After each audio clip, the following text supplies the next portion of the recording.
का तो प्रश्न का जवाब है महोदय कि क्या सही है कि राज्य के नियोजित शिक्षकों के पुस्तकालय अध्यक्षों को अर्जित अवकाश पुराने नियमित शिक्षकों की भांति 300 दिन का देना चाहती है।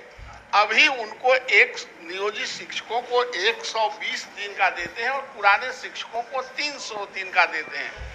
मैंने अंतिम खंड में महोदय कि यदि उपयुक्त खंड का उत्तर सकारात्मक है तो नियोजित शिक्षकों को पुस्तकालय अध्यक्षों को पुराने शिक्षकों की तरह अर्जित अवकाश देना चाहते हैं।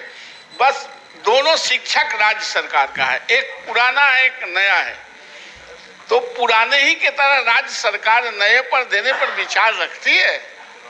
माननीय मंत्री,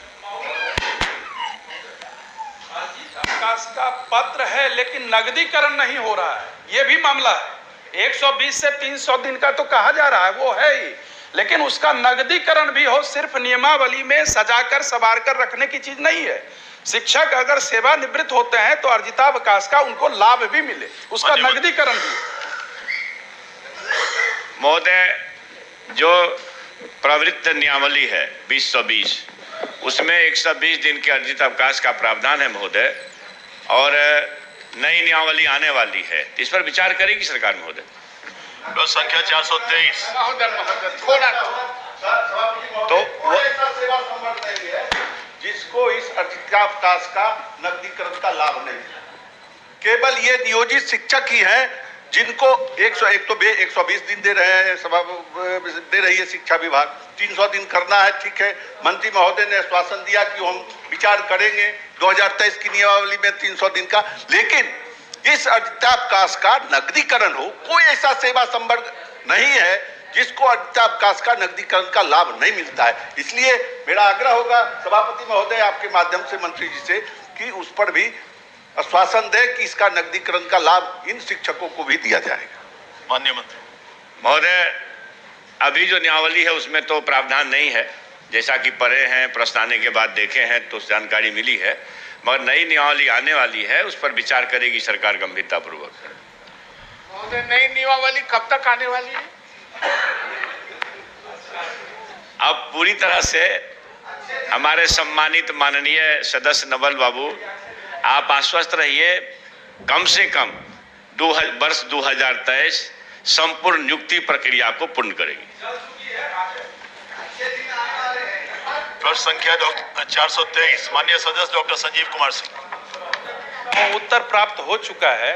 इस मामले में चूंकि सेवा पर खतरा मंडरा रहा है, जो मैंने प्रश्न में पूछा है, तो मंत्री महोदय इसको भी प्राथमिकता देते हुए, चूंकि इग्नू से जब तक कोऑर्डिनेट नहीं किया जाएगा, कोऑर्डिनेशन नहीं होगा, तो तब तक ये काम नहीं होगा। और जिला शिक्षा पदाधिकारी जगह जगह पत्र निकाल रहे हैं, तो सब कुछ गलती है इग्नू संस्थान की और भुगत रहे हैं शिक्षक। तो इस मामले को भी देखा जाए गंभीरतापूर्वक। प्रश्न संख्या 424। माननीय सदस्य महेश्वर सिंह उपस्थित हैं। प्रश्न संख्या 425। माननीय सदस्य डॉक्टर प्रमोद कुमार। उत्तर प्राप्त है पूर्व जी। माननीय मंत्री जी से मुझे आग्रह है कि अंत में इस सॉफ्टवेयर की बात किए हैं, तो 2021 से ये सॉफ्टवेयर का निर्माण का प्रक्रिया शुरू हुआ है और वो अभी तक पूरा नहीं हुआ है। 2021 से सॉफ्टवेयर बनने की प्रक्रिया शुरू हुआ है, तो ये सॉफ्टवेयर कब तक बनेगा? और दिव्यांग और महिला शिक्षकों का ऐच्छिक हस्तांतरण की बात हुई थी, तो उसमें से मुझे तो नहीं लगता है कि अभी तक किसी का हुआ है। और एक तो एक मानवीय विषय है माननीय मंत्री जी कि लोग रोजगार के में कहीं कोई मधुबनी के थे, वो उन्होंने जहानाबाद में शिक्षक नियुक्ति हो गई, कोई मधेपुरा के थे, उनको और कहीं औरंगाबाद में हो गया। तो इस चीज़ को इतना दिन से आप मंत्री तो ठीक है, सरकार का जो सिस्टम है माननीय मंत्री जी वो काम करता है, मंत्री आप रहे, हम रहे, कोई रहे, लेकिन जो ये सिस्टम एक तरह से कहिए कि कोलैप्स कर गया है। तो जो नियमावली है उस नियमावली में सॉफ्टवेयर का जो बात कहा गया कि सॉफ्टवेयर बनेगा, तो 21 से सॉफ्टवेयर बन रहा है, कब तक सॉफ्टवेयर पूरा होगा और कब तक शिक्षकों का न्याय मिलेगा? माननीय मंत्री सरकार गंभीर है और सारी व्यवस्था बस 5-6 महीना में चौपट हो गई है, बस ना महोदय। माननीय मंत्री जी, मैंने कहा है मंत्री जी, नहीं एक मिनट मंत्री जी, हम हम चौपट की बात नहीं कहें, मंत्री आप रहे या हम रहे, कोई रहे, सिस्टम काम करता है। सरकार का सिस्टम, वो मंत्री रहे चाहे ना रहे, लेकिन सरकार का सिस्टम काम करता है। तो हमने कहा कि सिस्टम पर, कि आप मंत्री आ जाएं, कल कोई और आएगा, कोई और आएगा, लेकिन जो एक इससे जो सॉफ्टवेयर बनाने की जो प्रक्रिया है, तो क्या आप रहेंगे तभी सॉफ्टवेयर बनेगा? आप नहीं रहेंगे तो क्या सरकार का जो सिस्टम वो काम नहीं करता है? इस पर मेरा प्रश्न। महोदय, मैं ये कह रहा हूं कि लगातार माननीय सदस्य आप भी इसी सदन के सदस्य रहे हैं, तो इतना विलंब हुआ, अब ज्यादा विलंब नहीं होगा, चिंता मत करिए। पोर्टल विकसित करने के लिए विभाग काम कर रही है। कब तक कुछ उम्मीद माननीय मंत्री, कब तक? 2 महीना, 4 महीना, 5 महीना, ताकि माननीय जो आप हैं शिक्षक लोगों का भी एक कम से कम एहसास हो जाए कि हमको 6 महीना में या 8 महीना में, कब तक?